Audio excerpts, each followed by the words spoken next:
Krishna, Hare Krishna, Krishna Krishna, Hare Hare, Hare Rama, Hare Rama, Rama Rama, Hare Hare. Hare Krishna, Krishna Krishna, Hare Hare, Hare Rama, Rama Rama. अध्याय 1 योग जिसे अर्जुन ने अस्वीकार किया। पाश्चात्य देशों में मुख्य रूप से इस शताब्दी में अनेक प्रकार की योग पद्धतियों का प्रचलन हुआ है, किंतु वास्तव में उनमें से किसी ने भी योग की पूर्णता नहीं सिखाई है। भगवद गीता में भगवान श्री कृष्ण अर्जुन को सीधे योग की पूर्णता या सिद्धि सिखाते हैं। यदि हम वास्तव में योग विधि की सिद्धि में भाग लेना चाहते हैं तो हमें भागवत गीता में परमेश्वर के प्रमाणभूत कथन पाएंगे। यह निश्चय ही उल्लेखनीय है कि योग की पूर्णता को युद्ध क्षेत्र के मध्य सिखाया गया। योद्धा अर्जुन को यह तब सिखाई गई जब वह एक भारतकृत युद्ध में भिड़ने ही वाला था। भावुकता में आकर अर्जुन सोच रहा था, मैं अपने ही संबंधियों से क्यों लड़ूं? युद्ध के प्रति वह अनिच्छा अर्जुन के मोह के कारण थी, और उस मोह को दूर करने के लिए ही श्री कृष्ण ने उसे भगवत गीता कही। कोई केवल कल्पना ही कर सकता है कि भगवत गीता कितने समय में कही गई होगी। दोनों ओर से सभी योद्धा लड़ने को तैयार थे, अतः वास्तव में बहुत ही कम समय था, अधिक से अधिक 1 घंटा। इस 1 घंटे में ही संपूर्ण भागवत गीता की विवेचना हो गई और श्री कृष्ण ने अपने मित्र अर्जुन को सभी योग विधियों की पूर्णता बता दी। इस महान प्रवचन के बाद अर्जुन ने अपनी समस्त आशंकाएं छोड़ दी। इस महान प्रवचन के बाद अर्जुन ने अपनी सभी आशंकाओं को छोड़कर युद्ध लड़ा और जिस तरह से श्री कृष्ण ने उसे निर्देश दिया था उन्होंने उसी तरह करा। फिर भी वार्तालाप के मध्य में जब अर्जुन ने अष्टांग योग का विवरण सुना कि कैसे आसन में बैठें, कैसे शरीर को सीधा रखें, कैसे आंखों को आधा बंद रखें, कैसे बिना ध्यान हटाए नाक के अग्रभाग को देखें और यह सब एकांत स्थान में अकेले करे, तो उसने उत्तर दिया, योया योग्यस्त्वा प्रोक्तं साम्येन मधुसूदन एतस्याय न पश्यामि चंचलत्व स्थितितम स्थिराम। हे मधुसूदन, आपने जिस योग पद्धति का संक्षेप में वर्णन किया है वह मेरे लिए अव्यवहारिक तथा असहनीय है, क्योंकि मन चंचल तथा अस्थिर है। यह महत्वपूर्ण है। हमें सदैव स्मरण रखना चाहिए कि हम भौतिक परिवेश में हैं, जहाँ पर हर पल हमारा मन अशांत रहता है। वास्तव में हम अधिक सुविधाजनक स्थिति में नहीं हैं। हम सदैव सोचते हैं कि हम स्थिति को बदलकर अपने मानसिक कलेश से मुक्ति पा लेंगे, और हम सदैव सोचते हैं कि ऐसे किसी विशेष बिंदु पर पहुंचेंगे जब सारे मानसिक क्षोभ समाप्त हो जाएंगे। परंतु यह इस संसार का स्वभाव है कि हम चिंताओं से मुक्त नहीं हो सकते। हमारी सबसे बड़ी दुविधा ये है कि हम सदैव अपनी समस्याओं को हल करने का प्रयत्न करते हैं, परंतु ये विश्व इस प्रकार निर्मित है कि हल कभी नहीं मिलते।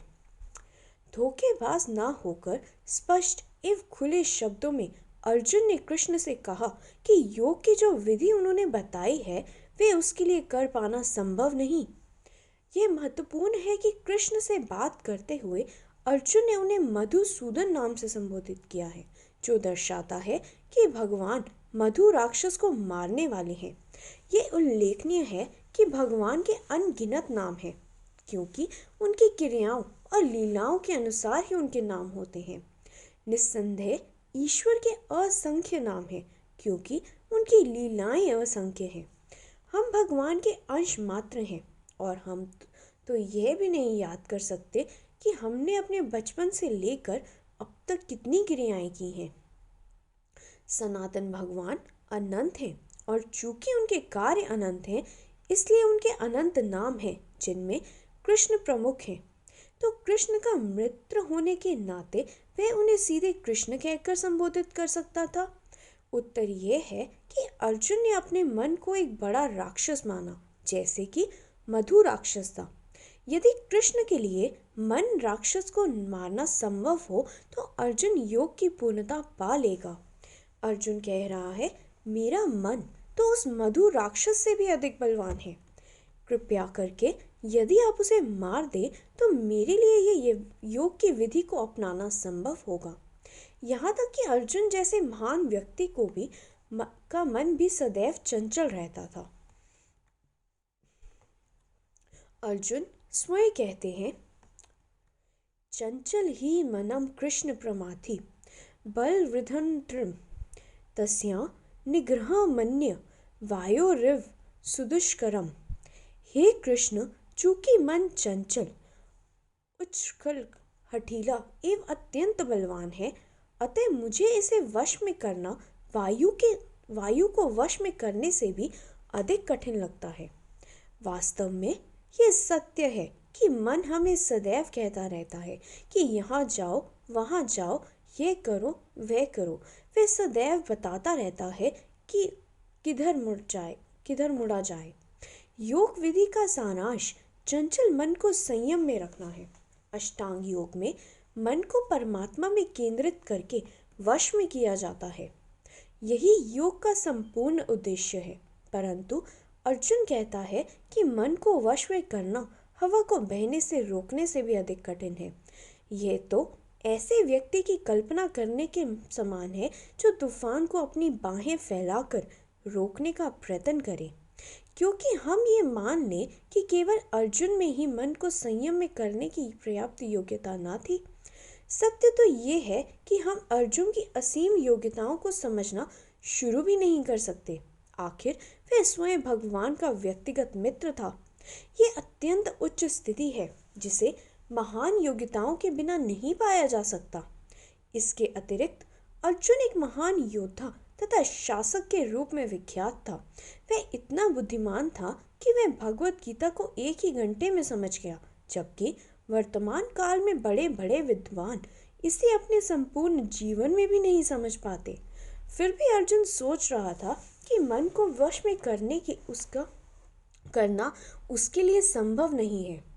तो क्या हम ये कल्पना करें कि जो अर्जुन के लिए उस अधिक प्रगतिशील युग में जो असंभव था वो हमारे लिए इस पतित युग में संभव होगा? हमें क्षण के लिए भी ये भी नहीं सोचना चाहिए कि हम अर्जुन की श्रेणी में हैं। हम उससे हजारों गुना निकृष्ट हैं। इसके अतिरिक्त अर्जुन द्वारा इस योग विधि के प्रयोग का कोई इतिहास नहीं है। तो भी कृष्ण ने अर्जुन की प्रशंसा की कि भागवत गीता समझने हेतु वही एकमात्र योग्य व्यक्ति था। अर्जुन की महान योग्यता क्या थी? श्री कृष्ण कहते हैं, तुम मेरे भक्त हो, तुम मेरे अति प्रिय मित्र हो। इन योग्यताओं के होते हुए भी अर्जुन ने श्री कृष्ण द्वारा वर्णित अष्टांग योग करने से मना कर दिया। तो हम क्या निष्कर्ष निकालें? क्या हमें मन के कभी भी वश में ना हो सकने पर निराश हो जाना चाहिए? नहीं, ये वश में किया जा सकता है और ये विधि है कृष्ण भावनामृत। मन को सदैव कृष्ण में स्थिर करना चाहिए। मन जितना ही कृष्ण में मगन हो जाए, उसे योग की उतना ही अधिक पूर्णता प्राप्त होगी। अब हम श्री भागवतम की ओर जाएं तो 12वें स्कंद में सुखदेव गोस्वामी को महाराज परीक्षित ने कहते पाएंगे कि स्वर्ण युग सतयुग में लोग 1 लाख वर्ष तक जीवित रहते थे और उस समय अब वे प्रगतिशील व्यक्ति इतने वर्ष जीवित रहते थे तो अष्टांग योग करना संभव था। किंतु जो सतयुग में अष्टांग योग द्वारा पाया जाता था, उससे अगले युग द्वापर युग में मंदिर में पूजा द्वारा पाया जाता था। वही वर्तमान कलयुग में केवल हरि कीर्तन, हरे कृष्ण के भजन से पाया जा सकता है। इसलिए हम प्रामाणिक स्त्रोत्रों से सीखते हैं कि हरे कृष्ण कृष्ण कृष्ण हरे हरे, हरे राम राम राम हरे हरे का कीर्तन इस युग में योग की सिद्धि का मूर्त रूप है। आज हमें 50 या 60 वर्ष तक जीवित रहने में भी बहुत सी कठिनाइयाँ होती हैं। मनुष्य अधिक से अधिक 80 या 100 वर्ष तक जीवित रह सकता है। इसके अतिरिक्त ये थोड़े से वर्ष भी सदैव युद्ध, महामारी, अकाल तथा अन्याय विघ्नों से एवं उत्तेजनाओं से भरपूर रहते हैं। हम मंद वृद्धि हैं तथा साथ ही साथ अभागे भी हैं। इस निकृष्ट युग कलयुग में रहने वाले मनुष्य के यही लक्षण है। अतः यह कहना उचित होगा कि हम अष्टांग योग, जिसका कृष्ण वर्णन कर रहे हैं, में भी कभी सफल नहीं हो सकते। अधिक से अधिक हम अपने व्यक्तिगत सनक को इस पद्धति से कि किसी नकली संस्करण से तृप्त कर सकते हैं। अतः लोग शारीरिक कसरतों तथा गहरी सांस लेने के केंद्रों में जाकर धन व्यय कर रहे हैं और यह सोचकर प्रसन्न हो रहे हैं कि उन्होंने अपने जीव की अवधि कुछ और वर्ष तक बढ़ा ली अथवा मैथुन का आनंद बढ़ा लिया।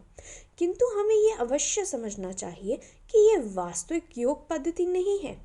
इस युग में उस ध्यान योग पद्धति को ठीक से संपन्न नहीं किया जा सकता।